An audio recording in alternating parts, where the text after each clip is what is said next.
Chapter 131 being followed. Although it was George's first encounter with such a peculiar card, he quickly remembered the rumors of a card so rare that only 3 of them existed within the country. Naturally, even the richest Diaturanian couldn't get their hands on this card. It was the Golden Dragon card. The card had no limitations. Even the most impossible amount of money would simply be accumulated by pooling together the funds of every single bank within Diatoran itself. Anyone with such a card commanded respect akin to the divine. Their position and authority within society weren't like that of any simple affluent businessman. George started sweating buckets as he slowly realized the plain-looking man sitting before him was probably the biggest of big shots in Diatoran. George lowered his voice and asked politely, "Is that the Golden Dragon card you're holding?" He couldn't comprehend how Caspian could possess such a novelty. He could only wonder what terrifying identity Caspian was hiding in plain sight. George composed himself and began to act cautiously. He was still suspicious of whether the card was genuine or not. James was surprised to find George having such a sudden shift of attitude toward Caspian. Caspian was visibly annoyed. "It doesn't matter as long as I can pay for the food." He felt that the owner was being too noisy. "What are you waiting for? Hurry up and bring him the card machine." George turned and raised his voice at the waiter beside him. He couldn't wait any second longer to find out if the card was truly genuine or not. The waiter nodded his head and ran to fetch the machine. Caspian had never planned to use the card if not for such a special occasion. He saw fit to use the Golden Dragon card to treat Stephanie to a meal as a show of gratitude. After all, he was only able to become the man he was now because of Stephanie's care for him during his younger years. Caspian keyed in the correct PIN numbers on the machine and successfully paid for the meal. James was also surprised that the peculiar-looking card was able to authorize payment, and the most surprised of all was George himself as he finally confirmed that Caspian's Golden Dragon card was the real deal. He already had his suspicions that Caspian was a man of extremely high status when he witnessed Sylvia dealing with his expensive bodyguards with ease. How else would such a powerful beauty be by his side if not for his even greater authority? "Are we done here?" asked Caspian. "My apologies. We'll be leaving now." George was fully covered in sweat as he took a step back. He realized he was lucky that a big shot like Caspian didn't pay much attention to his disrespectful behavior. James and the waiter were utterly confused as to why George was suddenly treating Caspian with the utmost respect. "What are you guys doing? Get out. And make sure that their dishes are served first," George ordered and led them out of the private room. He realized that while Caspian had scared Jeremy and his men away, Caspian's social standing was also probably even greater and more powerful than Belvin's. He also realized that he should just forget about the details and remain neutral between these two powerful individuals. James went up to George and asked, "Boss, what's going on? Why are you so polite all of a sudden?" "Shut up, you dumbass. That customer isn't someone we can afford to disrespect. We could have died." James was still confused. "What? How do you know?" "Shut up and just remember his face. If he were to show up at our hotel again, we must give him our best services and absolutely nothing but the best." George decided to remain silent about the Golden Dragon card, as he knew that powerful men hated having their details exposed to the public. "Yes, sir. I understand."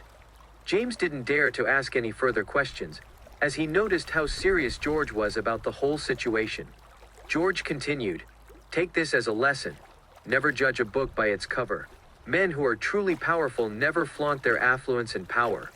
"What should we do about Mr. Lincoln, by the way?" asked James. "Look, we'll let them settle it themselves. We're just gonna pretend nothing happened here in the hotel. I know we can't afford to offend Jeremy, but the customer inside the room right now is even worse," answered George. He realized Jeremy was probably just a mere ant in front of a holder of the Golden Dragon card like Caspian. Maybe even Belvin would have to lower his head in respect before him. "I understand." James was trembling from fear as he listened to George's warnings. Stephanie was finally at ease as she watched the hotel employees leave. "I think I almost had a heart attack, Caspian," said Stephanie as she patted her chest. "Sorry, Ms. Wildman. I didn't mean to scare you like that." "Oh, no, it's not your fault. Those hooligans are to blame for this. But anyway, why did the boss become so polite all of a sudden when he saw your card? Asked Stephanie. Customer is king. After all, it's only natural that he would be polite when we're paying the bill. Caspian simply brushed off her question with an excuse. He didn't want to reveal much about the golden dragon card, as it would be simply too much of a hassle to explain. The three of them then enjoyed their meal and left the hotel. On the way back to Stephanie's house, Caspian requested Sylvia to park the SUV at the nearby bank. He wanted to take out some money and give it to Stephanie. He pitied her and wanted to help out after seeing her working at the stall. "Excuse me for a moment, Ms. Wildman. I've something I need to do in the bank." Stephanie nodded and didn't think much about it. "Okay." Caspian got out of the car and headed into the bank. He took out $150,000 and returned to the car. However, he didn't immediately give the money to Stephanie. "Ms. Wildman, you're still single after all these years." Caspian tried to initiate some small talk. Stephanie was slightly embarrassed by the sudden question. "Nope. Why do you ask? I'm just worried that you don't seem to be in a hurry to look for a partner. Are you really just going to remain single for the rest of your life?" "Hey, new. Are you suggesting that I'm unwanted? I'll get married when I meet the right person, of course." At the same time, Caspian glanced at the rearview mirror and realized that there were multiple SUVs tailing after them. Then, Sylvia asked for his opinion on the matter. "Caspian, what should we do about the cars following us? We'll teach them a lesson if they're coming after us to cause any trouble, no matter who they are." Sylvia nodded and continued to drive. Of course. Stephanie looked at the rearview mirror curiously as she overheard their conversation. She was shocked when she recognized who the cars belonged to. She was visibly frightened as she explained, "This is bad. It's Tony Brooks' men. Chapter 132, Don't Be Impulsive." "Who's Tony Brooks, Ms. Wildman?" asked Caspian. Stephanie continued panicking. "He's the local bully around these areas. I forgot to mention that the men you beat up earlier were also his men. I'm sure they're now coming to you for revenge. We gotta find a way to get rid of them." "Relax, Ms. Wildman. I'll think of something. Stop pretending to sound tough already. They're ruthless hooligans. You can't possibly deal with so many of them with just the two of you." Caspian was at a loss for words. He never once tried to sound tough. He had already eradicated the entirety of the flying dragons. These mere hooligans on the street were nothing before him. However, he realized that Stephanie was genuinely scared of them. He turned to Sylvia, saying, "Try to lose them, Sylvia." "Of course, Ms. Wildman. Hold on tight," replied Sylvia as she stepped on the gas. Within less than a minute, they had successfully escaped from Tony's men. Stephanie was finally at ease as she checked the rearview mirror to confirm they were safe. "Stop the car at the mall, Sylvia," ordered Caspian. Stephanie started panicking again as she was worried that the thugs might catch up. "What are we doing here at the mall? They might chase up to us any minute now." "I wanted to get some gifts for your parents, of course. Relax. They won't be able to catch up to us." Caspian felt it would be inconsiderate of him if he visited Stephanie's house with an empty hand. He had often visited the Wildman residence back when he was still in high school, as Stephanie would invite him over for dinner. As a result, Stephanie's parents also treated him as one of their own. Caspian now wanted to take the opportunity to pay her parents a visit. He got out of the car and purchased some generic health supplements for seniors as a gift. He was worried that her parents might refuse the gift if he had chosen the premium supplements instead. He returned to the car with the gifts and made their way to Stephanie's house. Sylvia followed closely behind and helped Caspian with the gifts as they headed upstairs with Stephanie. Caspian entered the house to find Stephanie's mother, Veronica Pitt, sitting on the sofa. He walked up to greet her and put down his gifts on the table. "Mrs. Wildman, it's me." Veronica seemed to be dazed as she completely ignored him. She simply sat lifeless on the sofa as she muttered to herself, "Why did you fire my daughter? She's innocent." "You bastards! Don't hit my husband." Caspian watched in horror at the decrepit Veronica. He turned to Stephanie and asked, "Ms. Wildman, what's going on?" Stephanie looked away from him and explained, My mom's been like this ever since I was fired from the school and my dad got into an accident. It was too much of a shock for her. She would snap back and forth between normal consciousness and a state of daze. Caspian's expression immediately sank from the news. What happened to Mr. Wildman? My dad was beaten up and hospitalized 20 days ago. Tears started flowing down her cheeks as she explained. How did this happen? Why? Who did this? Asked Caspian furiously. He finally realized why Stephanie's life took such a harsh turn. I don't want to talk about it in front of my mom.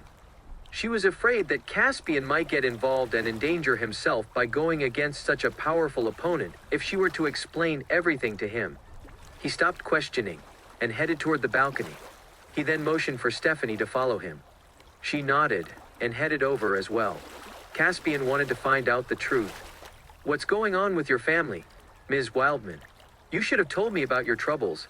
However, Stephanie didn't want to drag Caspian into her own matters. I can tell you all about it, but promise me you won't go after them for revenge or anything. He nodded and replied, Of course, I just want to know what happened. She wiped her tears as she explained, It's all because of Tony Brooks. Why was he targeting your father? Stephanie composed herself and began telling Caspian the whole story. It's all related to Lana's incident. When I was fired by the school, my dad tried to utilize his connections as a retired teacher to prove my innocence and retain my job. Eventually, his actions put a target on his back. 20 days ago, my parents and I were surrounded by a gang of thugs on our way back from the market. My dad tried to fight them off, but how could one man possibly win against a group of thugs with weapons? In the end, he was severely hurt. And my mom, she was traumatized by all that happened. Stephanie started sobbing uncontrollably as she finished her story. Caspian was enraged as he listened to her story. He had never expected that so many evildoers lurked within South Lake City. He believed the incident was more than met the eye. That Tony Brooks was merely carrying out orders for even more powerful benefactors that were hiding in the shadows. Don't, Miss Wildman. I'll help you. But what can you do, Caspian? Please, don't trouble yourself further. I don't want you to end up in danger. She was worried that he might impulsively go against the thugs. I have some cash right here. Keep it as an emergency fund of sorts. And for now, you should stop heading out to get your groceries. Caspian brought out $150,000 and gave it to Stephanie. This is way too much. I can't possibly accept your money. Ms. Wildman, without your help, I would never be the man I am now. It's now my turn to return the favor. She continued to refuse. I just did what any teacher would have done. Caspian, you've helped me so much when I was still a student, Ms. Wildman. I'm sure you need money now more than ever to deal with all your emergencies. Please accept the money. All right. I'll pay you back in the future. Stephanie nodded and finally accepted the cash as she realized how badly she actually needed it. The two of them then continued to hold a casual conversation. Sometime later, Caspian got up and prepared to leave. I still have matters to attend to, so I'll be taking my leave now. Ms. Wildman, I'll visit your father when I can. Stephanie managed to force a smile and replied, All right, I won't delay you, then. Come visit us whenever. I will. He nodded his head and left the house. He got back into the car and turned to Sylvia. I need you to find out everything about Ms. Wildman's incident, especially information about who the real mastermind is. Sylvia nodded her head and replied, Yes, sir. It seems that South Lake City isn't as peaceful as we thought. It might be too difficult for the two of us to get rid of all the evil doers within the city.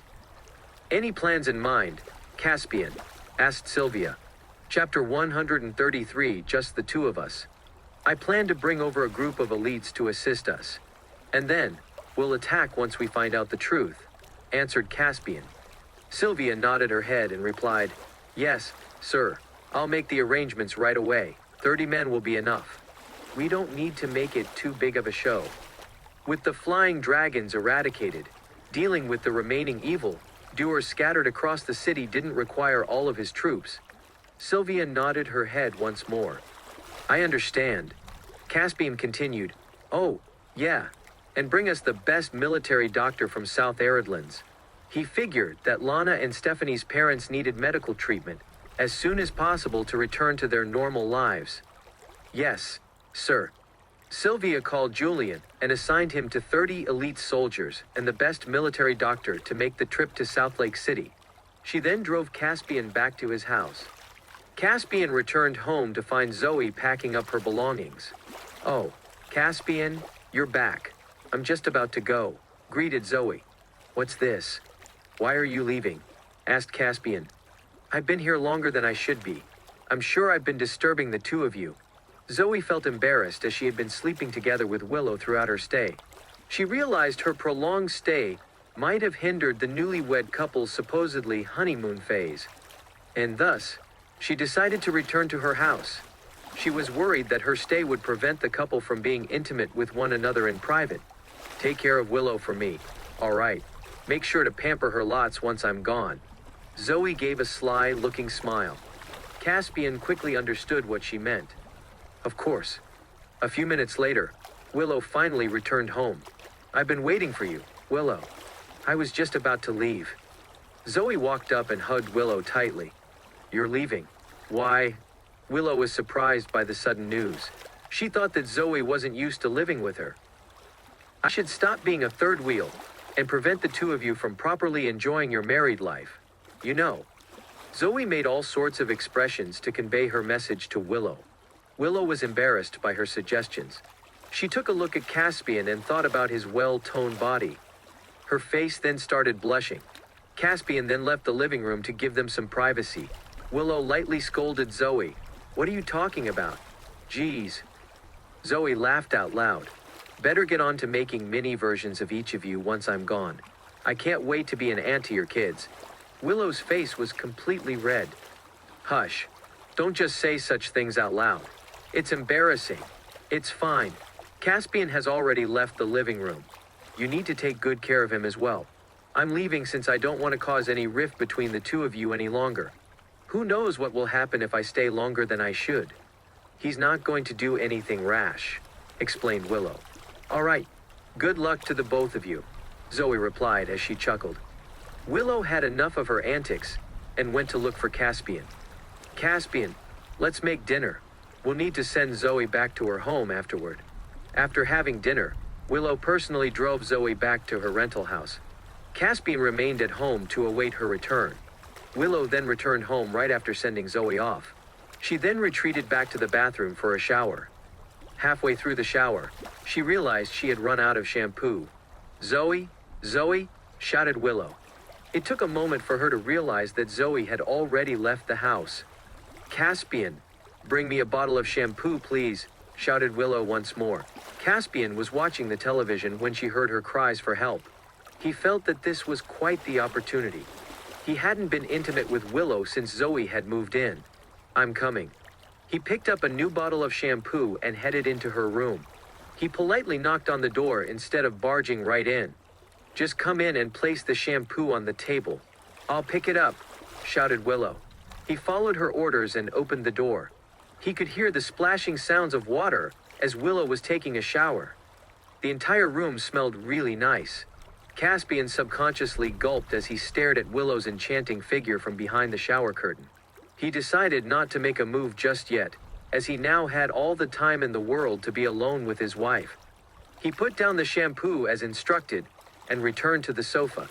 Meanwhile, in the Lincoln residence, Belvin returned home to find his wife, Bailey Pickett, holding on to a crying Jeremy, whose face was full of bruises.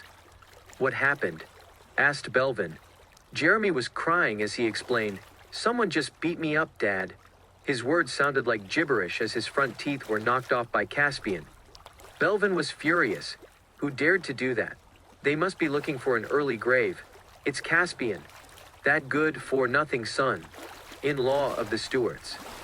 "Caspian, you say. Why would he beat you up for no good reason?" Belvin recognized Caspian's name from the huge wedding in South Lake City, as well as from what had happened at the cemetery. "I was at a Amenity hotel with my men when I ran into Stephanie, my old teacher, having a meal with Caspian. He proceeded to beat me up and even mocked me," explained Jeremy. "Did the two of you ever have any grudges?" "Why would he mock you?" asked Belvin. "He must be on Stephanie's side. He was probably upset with me about Lana. Belvin fell deep in thought as he recalled Caspian holding a memorial service. The event was such a huge deal that General Anderson of South Aridlands was present along with tens of thousands of soldiers. He quickly realized that Caspian wasn't just some random dietarian. He decided to ask for more details from his son. So what happened next? Chapter 134, I Will Have My Revenge. Dad, you gotta help me out. I can't possibly just let Caspian disrespect me like this. He even wanted me to apologize to Stephanie. Doing that would just be basically admitting that Lana attempted suicide because of me. You can't just let him disrespect us, said Jeremy. Well said, praised Belvin. Honey, we need to teach that good-for-nothing Caspian a lesson to avenge our son. Or else he might start to think that we're easy prey, and continue to bully Jeremy. Bailey chimed in. Jeremy continued, that's right. I'm fine with being beaten up and all, but your reputation might be at stake here. I'll need to investigate something before I teach him a lesson, answered Belvin. He hadn't yet known of Caspian's true identity, but even he could tell that Caspian wasn't just any ordinary person. Bailey was annoyed. What's there to worry about? That Caspian guy's just some good-for-nothing punk. Shut up. What do you know? Just let me handle this on my own, scolded Belvin. Meanwhile, back at the Riverside Villa, Caspian was lying on the sofa when he suddenly remembered that the villa had multiple hidden cameras installed. They were installed as safety measures against theft. He suddenly realized he could find out what happened to Lilith inside the house. He poured through the recorded footage and saw that Lilith was welcomed for the first few days when she arrived. However, Kate quickly grew bossy and started making things difficult for Lilith. Lilith seemed compliant even while Kate started treating her worse and worse. Kate would often leave the trash around the floor, and even had Lilith wash her feet. Caspian was furious as he witnessed his foster mother being treated like a maid around the house by Kate. He had initially brought Lilith here to live a better life. As he went through the footage, Caspian saw that Lilith was kicked out of the house by Kate on the night that she was killed. He finally came to a realization as to why Kate was behaving sheepishly and even left the villa on her own accord. He had always suspected that a greedy woman like her had something to hide. He became enraged as he had never expected that there had been an attempt at covering up the reason for Lilith's death. Worst of all was the fact that Willow had willingly helped Kate to hide the truth from him. He started to lose his patience and headed toward her room. Willow had just finished showering and was eager to have some alone time with Caspian after Zoe had left. Her anticipation was shattered as Caspian barged into her room. She jumped up in surprise and pouted. "What are you doing? You should have knocked." She misunderstood his actions and thought that he was pretty cute for already taking the initiative to liven up the night. Willow soon realized that Caspian's eyes contained nothing but anger. Caspian stared at her dead in the eye and asked, "Why was my mom at Riverside Park on the night she was killed?" It was the first time he spoke so coldly toward her. He had always accepted everything Willow dished out at him, but he couldn't accept that she had been hiding the truth of what happened to Lilith from him. She was stunned by the sudden interrogation from Caspian. She trembled in fear as she looked into his cold gaze.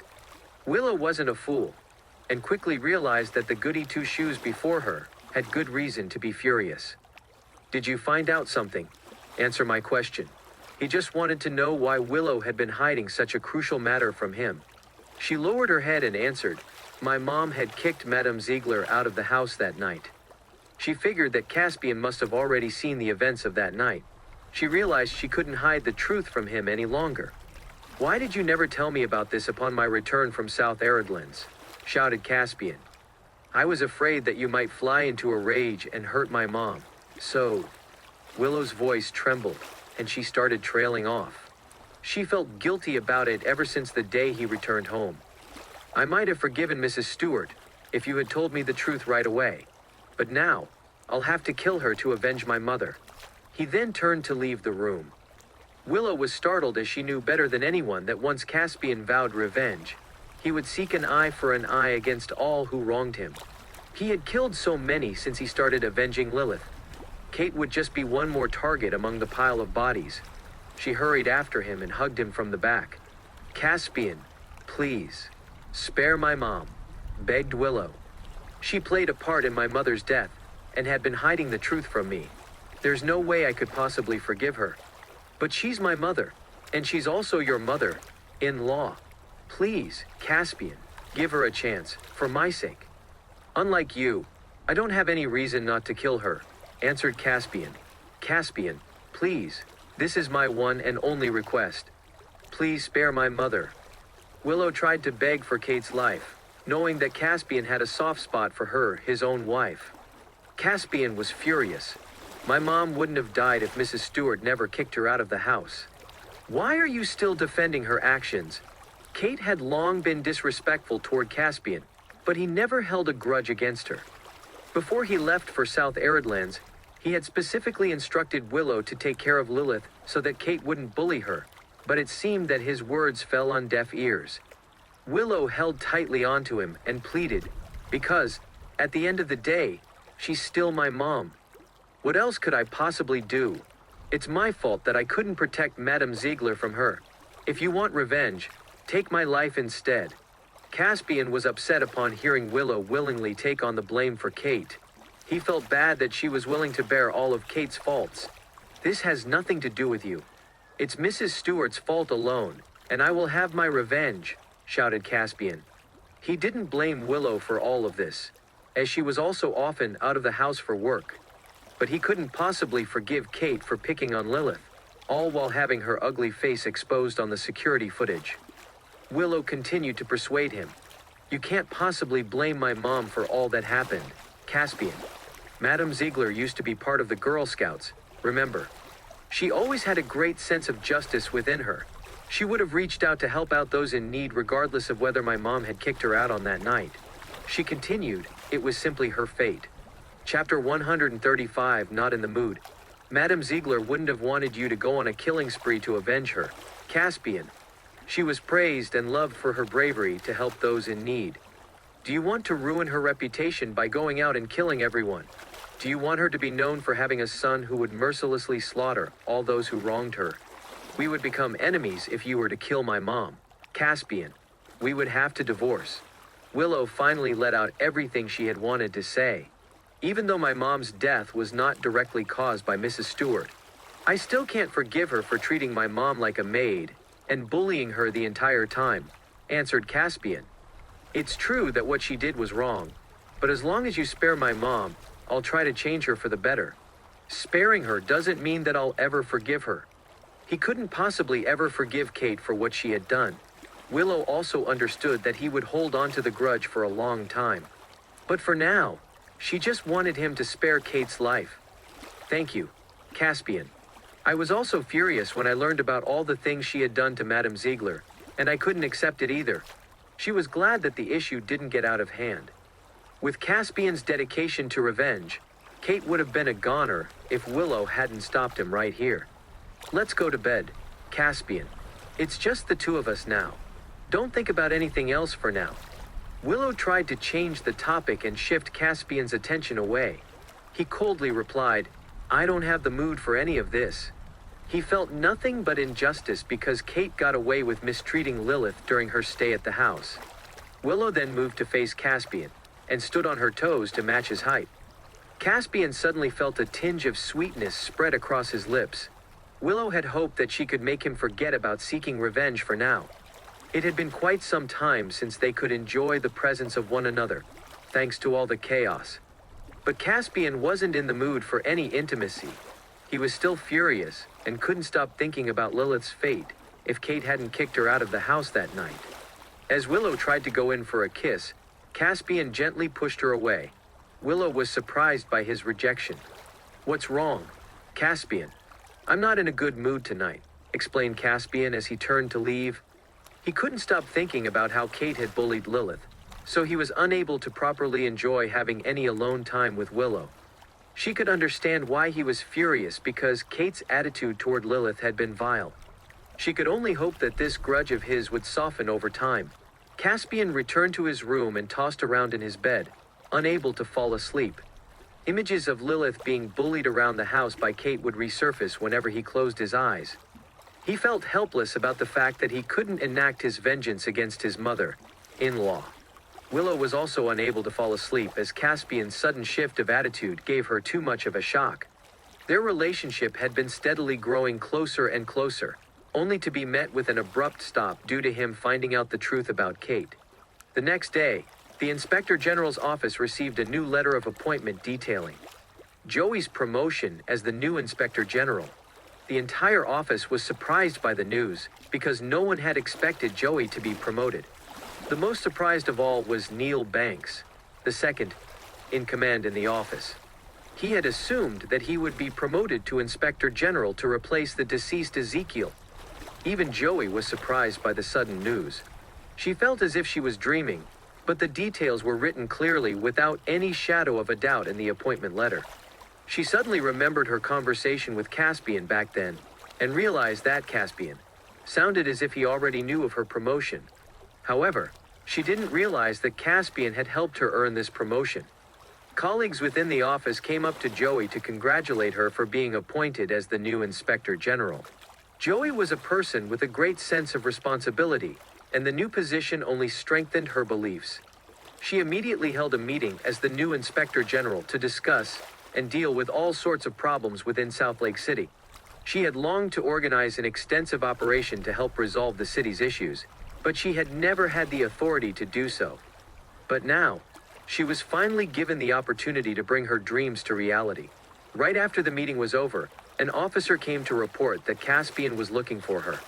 Joey was surprised by the sudden visit and instructed the officer to bring him in. Caspian came into the Inspector General's office to find Joey sitting at where Ezekiel used to sit and said, "I knew you would become the new Inspector General. You were right on the money. Is there anything I can help you with today?" asked Joey. "I want to retrieve the machete." The very same machete he had used to kill Dark Blades was seized by the Office of Inspector General back then. He wanted to retrieve it, as it once belonged to Lilith, but Joey swiftly declined his request. "I can't release the murder weapon back to you." Caspian was shocked that she would openly disregard his request, without a thought. "The machete belonged to my mother. It is one of the most important things she has left behind. I hope you can understand its significance, and why I wish to retrieve it." Joey seemed concerned. "What if you're going to murder someone with the machete?" "Relax. I only wish to bring it home and keep it there." Caspian felt slightly betrayed by her attitude after all they had gone through. "I can't simply release the machete back to you after I've seized it," answered Joey. "Are you trying to keep the machete to yourself?" She argued. "What are you talking about? I have no need for a machete even older than myself. It's not even worth selling it for scrap." "Joey, don't you dare try to pawn it off. The machete means more to me than you could ever imagine." The machete was one of the only remaining items from Lilith, and held great sentimental value for Caspian. He had deliberately made the trip to the Inspector General's office just so that he could retrieve the machete. He continued, "I've helped you with eradicating hundreds of criminals. All I ask for now is for you to give me back the machete. I promise you that I'll properly store the machete in a safe place, and that it won't be used to kill anyone ever again. Is this enough?" Caspian couldn't believe that he was being polite while arguing with someone. He just wanted to get Lilith's machete back. Joey waved his hands and replied, "All right, fine. That's enough. I'll give it back to you." Chapter 136 Robbery. Caspian's prolonged argument with Joey over the machete was hindering her schedule as the new Inspector General. She decided to just return the machete back to him. And Caspian immediately left the office as soon as he got the machete.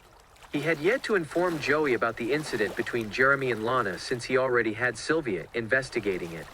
He decided to deal with the matter personally.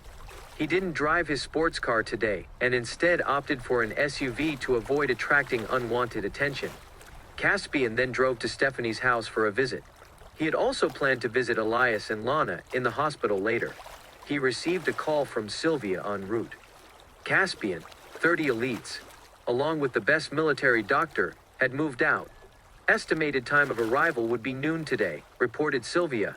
"Very well. Send the doctor over to South Lake Hospital once they arrive. You'll be in command of the elites. I need you to clear the assets belonging to the Yorks and the Flying Dragons." "Yes, sir." Stephanie wasn't aware that Caspian was coming over to pay her a visit. She packed up the $150,000 and was about to head to the bank to deposit the cash. She felt unsafe with having such an amount lying around at home. Unfortunately, her neighborhood was less than friendly. She had just taken a few steps out of her house when a fleet of vans stopped right in front of her. She quickly realized that they were all Tony's men. She was scared out of her wits as she had never expected to run into them. The vans quickly surrounded her as she tried to escape.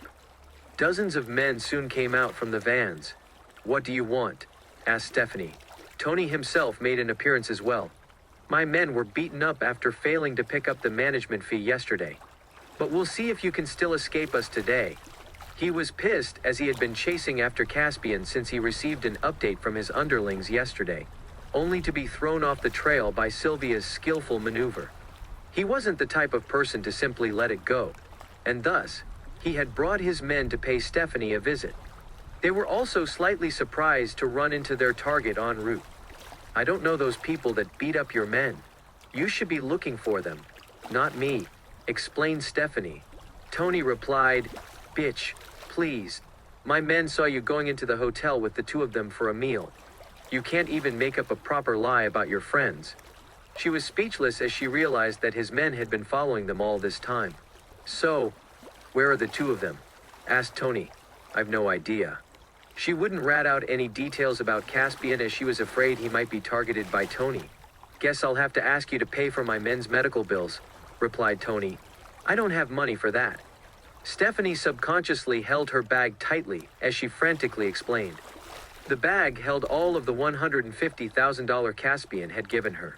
However, her action only served to attract Tony's attention instead. He shouted, "What's in the bag? Show it to me." She started panicking. "Absolutely not. I can't give you my bag." She wouldn't give away the money that Caspian gave her for Elias's emergency treatment. Tony was running out of patience. "Bring me her bag. I'll see what's inside myself." His men jumped at Stephanie as soon as the order was given. Although Stephanie was terrified, she held tightly onto the bag, as if her life depended on it. She screamed her lungs out for help. "Help! Anyone! Save me, please! I'm being robbed!" Tony's men began beating her up without any shred of mercy while she defended the bag in her arms. Tony quickly realized that the bag must have been carrying something extremely valuable. She continued to call for help as she fell down to the ground. "Save me, please. Anyone." Unfortunately, she was stranded on a remote path that hardly anyone ever passed through. Even if anyone did pass through, they would have already left the vicinity upon seeing Tony's men. "Beat her up. Harder. Until she lets go of the bag," ordered Tony. He had lost all patience as she chose to make things difficult while screaming his ears off. The men also amped up the attack at Tony's order. Stephanie eventually fell unconscious from all the blows raining down upon her body. One of the thugs quickly snatched the bag away from her hands and brought it over to Tony. He opened the bag and was utterly shocked by the amount of money inside it. He started laughing out loud in disbelief. "What the fuck? How does she have so much money? Can't believe she really said she doesn't have any." He genuinely didn't expect Stephanie to be so rich. One of his men raised his concerns. "Should we get her to a doctor, boss? She seems like she might die if we leave her alone." Stephanie's unconscious figure seemed lifeless on the ground. "Her life doesn't matter. Let's just get out of here." Now that he had what he wanted, Tony waved at his men to get the hell out of the place. He couldn't care less whether Stephanie would survive now that he had such a huge sum of money. He retreated into the van right after issuing his order. The van soon dispersed from the crime scene. Meanwhile, Caspian had passed by some of the vans going down the opposite direction. He was confused by the fleet of vans until he noticed that a man with a scar on his face was sitting in the passenger seat. His gut feeling told him that something bad must have happened, considering that this was Stephanie's neighborhood. Caspian stepped on the gas and sped off to check on Stephanie. A few minutes later, he found a woman lying on the ground unconscious. He stopped the car and went down to check on her, only to realize that the woman was none other than Stephanie herself. He quickly realized that the escaping vans were filled with men who had beaten up his teacher. He picked up the disheveled Stephanie, with blood still dripping from her mouth off the ground, and shouted her name. He kept on shouting, as he held her in his arms. He noticed that her clothes were tainted with plenty of footprints. And with all the injuries across her body, he could only imagine what she had been through. Chapter 137. Good doctor. Ms. Wildman, are you okay? Ms. Wildman. Caspian carried Stephanie into the car to take her to the hospital. Stephanie finally woke up as he reached his car. Caspian, why are you here? She had assumed that she was dreaming. I saw you lying unconscious on the ground here when I was coming to visit you. What happened? I'm bringing you to the hospital for now. She started crying. Your money, it's all gone. They took all of it. She had wanted to pay for Elias's medical expenses with the money, but it was instead taken away by Tony and his men. Tony and his men robbed me. I had kept all your money in a bag, and they took it away after they beat me unconscious. Caspian tried to console the sobbing Stephanie. It's fine, Ms. Wildman. It's not worth more than your life, but I can't always trouble you for money. I wanted to pay for my dad's medical expenses with the money, but now, it's gone. Do they actually just want my family to die? She felt that she was probably the most unlucky person in the world right now. Caspian was on the verge of killing all of Tony's men as he watched Stephanie cry out in despair. He realized that Tony and his men were beyond salvation. Removing them from existence was more of a public service at this point. He joined the investigative team under the Office of Inspector General precisely to root out all evil doers like Tony from South Lake City. It's all right, Ms. Wildman. I'll get your money back for you. He realized that even though Stephanie really needed the money, she wouldn't accept another huge sum of help from him without feeling guilty about it. He decided to hunt down Tony and his men to retrieve the money for her. Stephanie frantically explained, "Don't be rash, Caspian. They were looking for you in the first place. You're just running into their trap if you look for them yourself." She didn't want Caspian to endanger himself for her sake, as it would not be wise to deal with Tony's men and their ruthless beatings alone. "We need to bring you to the hospital and get your wounds patched up, Ms. Wildman." He felt that a local bully like Tony wasn't worthy of his time and attention. He decided to let Sylvia deal with them. He remained patient and decided to wait for his elite troops to arrive. With enough manpower and a proper plan, he could round up and eradicate all the men in one go. Stephanie was still worried sick about the money. "I'm fine, Caspian. We need to report the robbery to the police. We'll need their help to get our money back." "It's okay. Just leave everything to me. I can help pay for your father's medical treatment for now as well," answered Caspian. He swiftly brought Stephanie to the hospital. As he entered the building, the nurses began to flock to him and started chattering with each other. They still remembered how he had dealt with a criminal in the hospital. Stephanie was intrigued as to why he was seemingly showered with adoring glances. She just assumed that it was because he was an attractive and tall young man. The two of them soon arrived at Elias's hospital ward. Caspian walked in to find Elias completely wrapped up in bandages. Stephanie greeted her dad as she walked in, saying, "Dad, look, Caspian's here to visit you." Elias was surprised to find Caspian as well. "Caspian, why are you here?" He still remembered the young man who had frequently visited his house for dinner. "Mr. Wildman, how are your injuries?" asked Caspian. Elias sighed and explained, "Oh, well, my calf was broken into pieces. I'm not sure if I can ever stand up again." He never expected Stephanie to be fired from the school. Even worse, he wasn't given a chance to speak up for her daughter before being beaten up and had his leg broken by Tony's men. He tried to fight back against his depression for the sake of his wife and daughter. "Don't worry, Mr. Wildman. I've already invited a great friend of mine to treat your injuries." "Thank you, Caspian. Truly." Elias didn't really care whether or not his friend could cure his injuries. He was just happy that Caspian remained a good friend to his family. "You're welcome, Mr. Wildman. I only wish to repay you for your kindness. By the way, where is Lana? My doctor friend will also be attending to her once he arrives." Stephanie stood up and motioned to guide Caspian to Lana's room. "She's also in the hospital. I can bring you over." Caspian nodded his head. "Thanks." Elias was delighted at the news that Lana, too, might have a chance for a full recovery. Caspian soon followed Stephanie into a different ward. Lying on the bed was a fine-looking young lady. which Caspian quickly realized was Lana herself. Next to Lana was a depressed-looking older woman who was her mother, Ruby Norman. Lana's father wasn't around the hospital due to his busy schedule at work. Ms. Wildman, Lana enthusiastically greeted Stephanie as they entered the room. Ruby was surprised by the visit as well. Ms. Wildman, it's good to see you. Stephanie smiled and replied, I had just visited my father earlier, so I'm here to visit Lana as well. She also introduced Caspian to the mother-daughter duo. She continued, Caspian had invited a doctor friend of his to treat Lana's injuries. We have high hopes for her recovery. Caspian nodded his head in agreement. The military doctor would soon arrive to help out. Ruby seemed worried. Oh, Mr. Lynch, how much does your friend charge for his services? She had already depleted her family's savings and couldn't afford to pay for Lana's surgery. And the most depressing news of all was that not a single doctor in South Lake City had any confidence in curing Lana completely. Caspian gave a reassuring smile. Please don't worry, Mrs. Thomas. The doctor is a good friend and comrade of mine. He won't require any payment for his services. He knew it would be unreasonable to charge Ruby for the surgery when she was already struggling with money.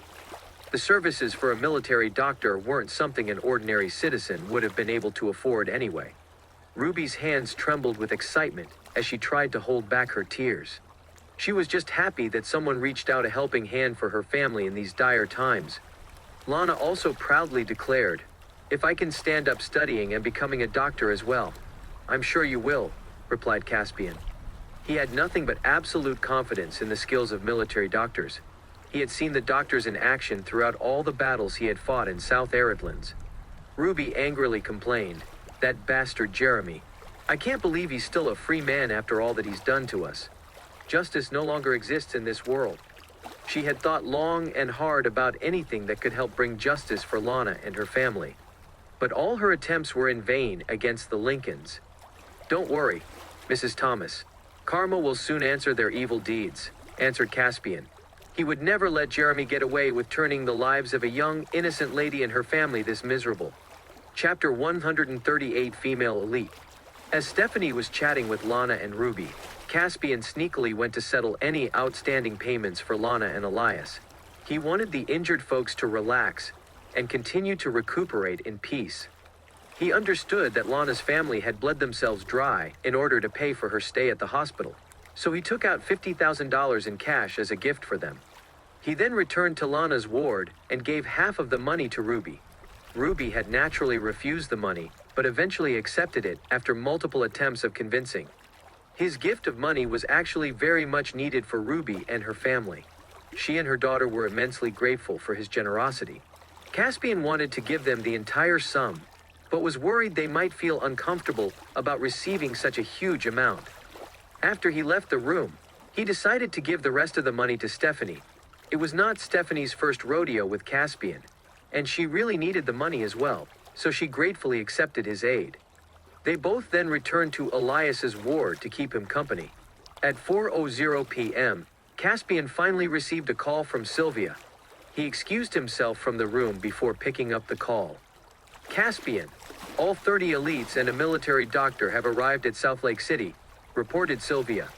Who's the good doctor? Asked Caspian. It is none other than Avon Long. He nodded his head with satisfaction, as Avon was second to none when it came to medical expertise. His skills were considered divine, and his efforts in the war in South Aridlands were legendary. All sorts of grievous injuries seen on the battlefield were mere child's play in front of Avon. Lana's injuries would be a piece of cake for him.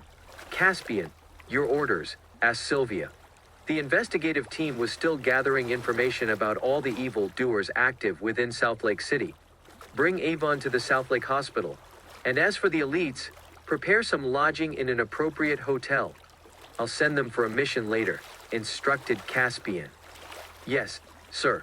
Caspian, I've something I'd like to personally report about. Just speak your mind. Among the 30 elites dispatched, one of them is a woman. I've absolutely no idea what Julian was thinking when sending her in. Generally speaking, a dispatched elite troop usually consisted of only male combatants, as it was the more convenient option in all aspects, such as accommodation and food. A single female combatant alone would hinder the team with specialized requests and separate accommodation. "Who is it?" asked Caspian. "It's Macy Osborne," answered Sylvia. Caspian was taken aback when he heard that because he had long disliked Macy. Macy Osborne was a junior to Sylvia by service time, and both her appearance and abilities were highly regarded by everyone. Caspian figured that she might even be stronger than Sylvia. Previously, in a tournament, Macy had defeated all of her challengers, including the fellow men who were deployed alongside her to South Lake City right now. He valued her strength, but her arrogance would prove troublesome as she once challenged Caspian to a duel. Caspian had felt disrespected to be challenged by a woman for his title, as the Dieteranian god of war. Macy then had to settle for a fight with Sylvia instead, and it had taken Sylvia all her strength to come to a draw with Macy. With how much time had passed since then, he figured that she must have gotten even stronger. Although Macy's strength was undeniably powerful, she wasn't considered the sharpest tool in the shed. She wasn't a good commander, and she had often disregarded orders from her superiors and had remained merely an elite combatant for a long time.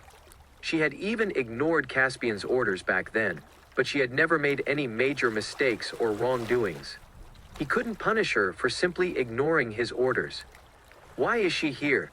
Caspian was in disbelief. "That's what I'm trying to figure out as well, Caspian. I've been trying to get in contact with Julian ever since." Even Sylvia sounded like she was utterly done with life as they talked about the troublesome soldier. She recalled her battle with Macy back then, and still felt anxious about it, as she had almost lost the duel. Caspian replied, "Fuck it. Whatever. I'm sure she ignored Julian's commands and tagged along on her own accord. Just make sure she never calls me Lord Caspian out in public. I understand. I'll bring Avon to the hospital soon." 10 minutes later, Sylvia arrived with Avon at South Lake Hospital. The two of them joined Caspian to meet up with the director of the hospital and made their intentions known. Avon had also brought along his identification and certificates as a medical expert. The director willingly provided full cooperation for the opportunity to work with such a skillful military doctor. After that, Avon went to Lana's ward to visit her. "What do you think, Avon?" asked Caspian. "No problems whatsoever. I'll have her fixed up in 2 weeks. I guarantee it," Caspian answered Avon with confidence. He had saved countless soldiers from the brink of death throughout the decade he was of service to the troops. Lana's injuries were nothing compared to all he had achieved. There was no patient that Avon couldn't cure. Caspian nodded in satisfaction as he fully believed in Avon's abilities. Lana couldn't believe what she was hearing. "Are you serious? I'll be fully recovered in 2 weeks." Every doctor had said that she would never stand up again for the rest of her life. "Are you really sure you can give her a complete recovery in 2 weeks?" asked Ruby in disbelief. "Don't worry, Mrs. Thomas. I believe in Avon's abilities. He has saved countless of my comrades from the brink of death. I'm sure he can also save your daughter," answered Caspian. Ruby started to cry tears of joy. "Thank you. Oh, thank you. I'm eternally grateful if you can save my daughter." She was grateful enough for the help coming from Caspian and Avon in these dire times. Caspian then brought Avon over to visit Elias.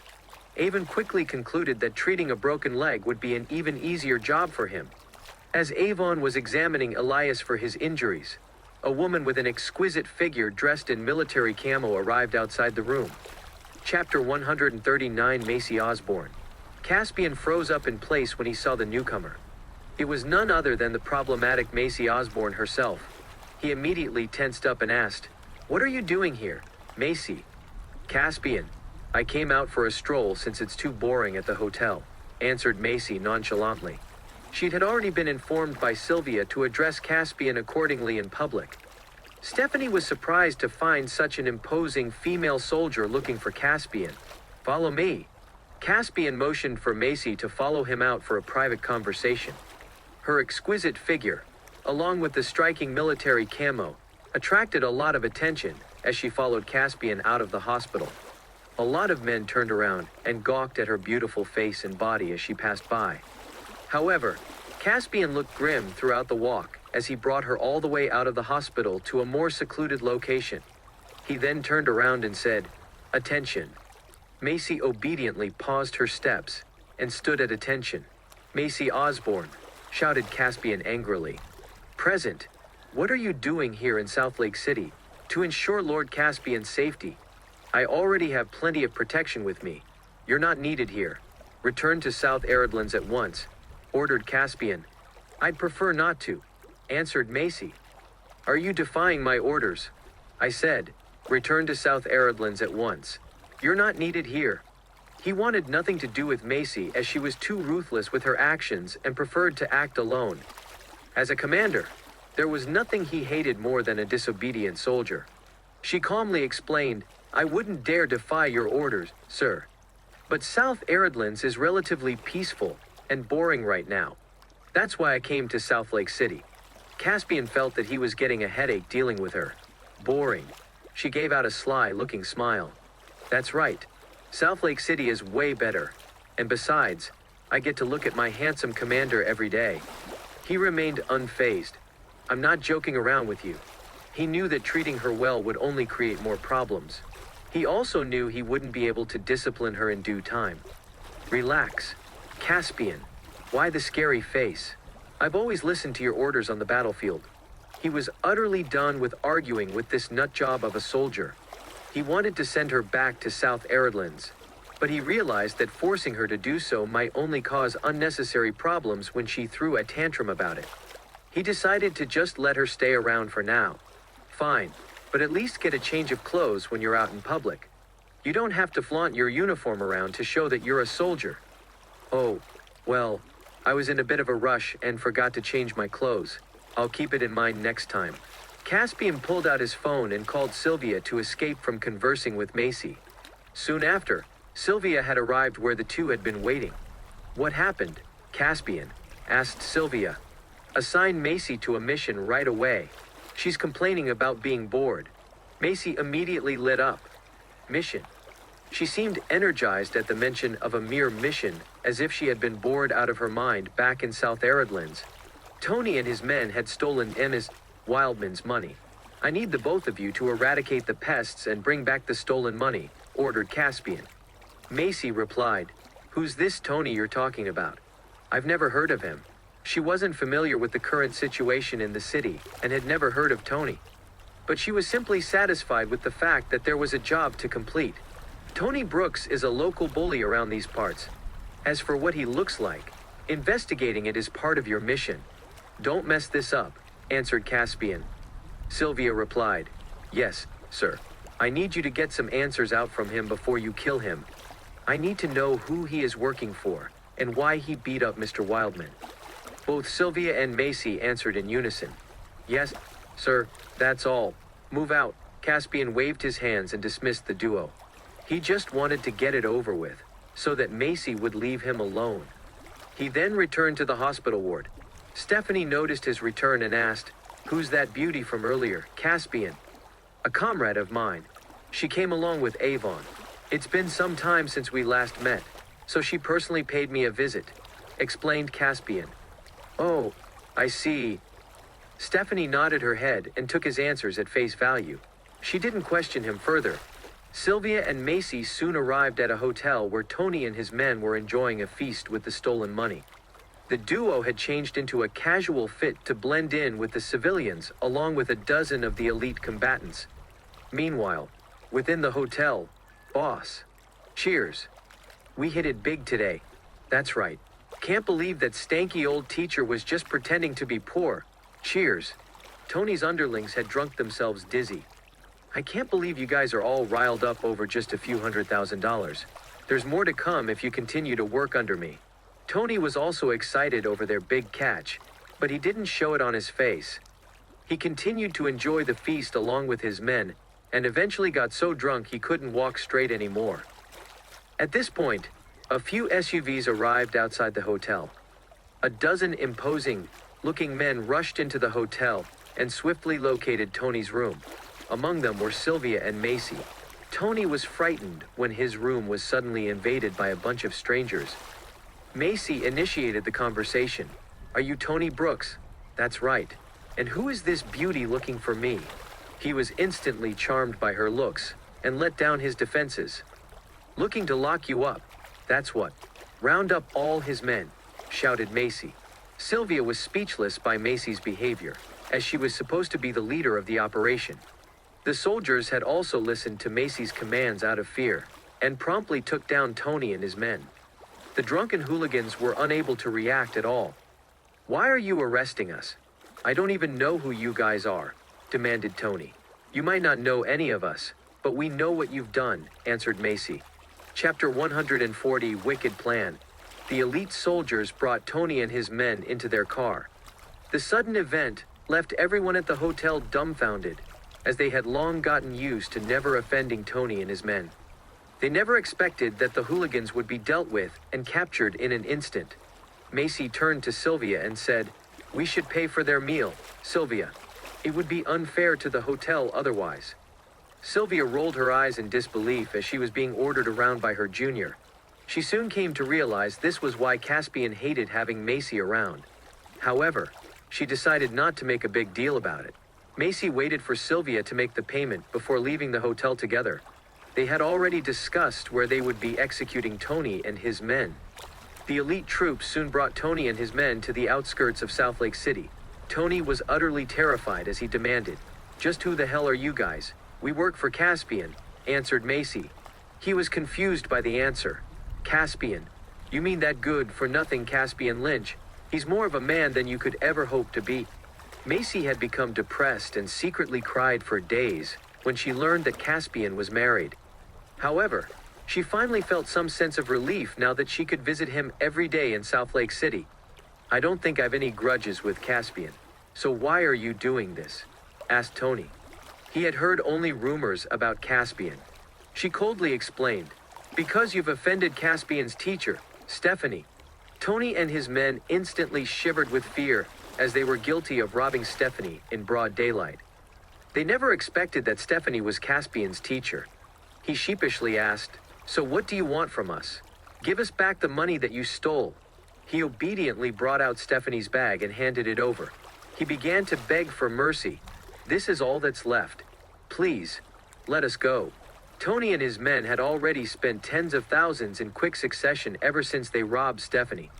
He had never expected to be caught by Caspian and his men so soon.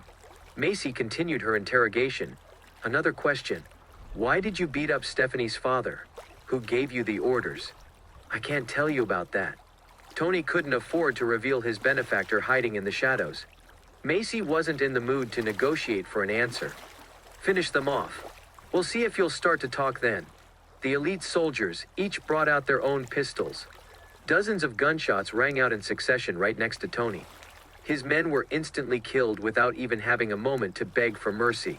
He screamed in terror as he watched his men fall down beside him one by one. Macy continued, "You're next if you still want to keep your mouth shut.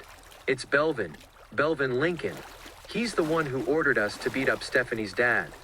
He instantly revealed the real mastermind in the shadows in an attempt to save his own skin. Macy was finally satisfied as she had gotten the information she wanted. "Scumbags like you are nothing but a public menace. Killing you would be doing the city a favor." She pulled out her own pistol and proceeded to execute Tony right then and there. Sylvia realized that Macy was, in fact, quite the efficient soldier when she was properly carrying out her mission. She felt like she did nothing, while Macy did all of her work for her. 1 hour later, the duo soon returned to South Lake Hospital. Caspian was spending time with Stephanie and Elias in his hospital ward, while Avon was treating Lana's injuries in her room. Sylvia brought the bag along and showed it to Stephanie. "Ms. Wildman, is this your bag?" Stephanie instantly recognized the bag as hers. "It is. How did you get it back?" "We ran into Tony and his men while they were out collecting money from the locals. We taught him a lesson and retrieved this bag for you." Sylvia casually came up with an excuse for an explanation. Stephanie accepted the bag and looked through the money inside. "It's exactly the $150,000 that I put in. Thank you." She had genuinely never expected to get the money back after losing the lifeline given to her by Caspian. All of her sadness was swept away instantly, and she cheered up. "You're welcome, Ms. Wildman," answered Sylvia. "Please be careful out there. Tony's quite famous around these areas. I'm sure he would try to get his revenge, warned Stephanie. She had no idea that Tony and his men were already beyond this world. She also had no idea just how powerful Caspian was. Otherwise, she wouldn't have been worried sick for his safety. Sylvia calmly explained, "It's not a problem. He's just a random hooligan." Caspian then chimed in, saying, "Relax, Ms. Wildman. Your money is back, and everything will be just fine." Stephanie nodded, as she realized that the two of them would help each other out and keep each other safe as comrades. Meanwhile, in a restaurant in South Lake City, Alicia was sitting at a table with Richard and Nicholas. All three of them were acquainted, as Nicholas had met the other two back when he was still trying to court Willow. The two men were influential figures in South Lake City, and quickly became friends who would often meet up to enjoy a meal, drink, or just have fun. Alicia noticed the dejected Nicholas at the table. "You seem down, Nicholas." Nicholas shook his head and sighed before speaking his mind. "Ever since I proposed to your cousin in front of everyone, the South Lake Corporation pulled away, and never cooperated with my family for business ever again. My family's reputation was tainted as a result, and I had lost all respect from my own family members. I just don't understand why all of this happened." Richard tried to console his friend. "We're on the same boat, Nicholas. My uncle was fired from the South Lake Corporation for no good reason, and eventually, all cooperative business ventures with my family were terminated as well. Now, my entire family hates me as well." Alicia suddenly came up with a wicked plan as she watched the two men complain about life. She had long been holding a grudge against Willow for always one-upping her in every aspect of life, especially that grand wedding of hers. She had been waiting for an opportunity to strike back against Willow, but none had shown up for the longest time. Until now. That was when Alicia realized she could make Nicholas a pawn in her plans. She asked, "Nicholas, do you still have feelings for Willow?" "Yeah, but she's already Caspian's wife now. Not much I can do about it, can I?"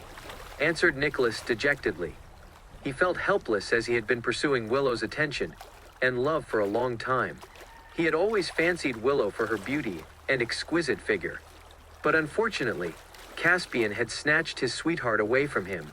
Alicia explained, "That doesn't really matter, you know?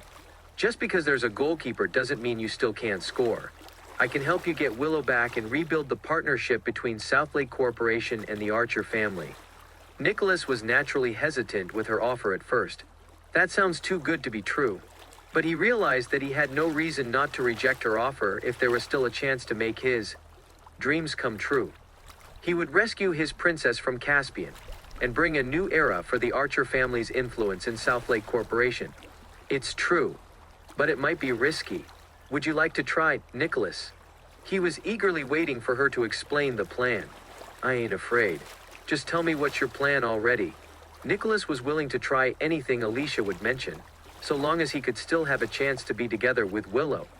His one-sided love had blinded him so much that he would ignore any risks just for another chance.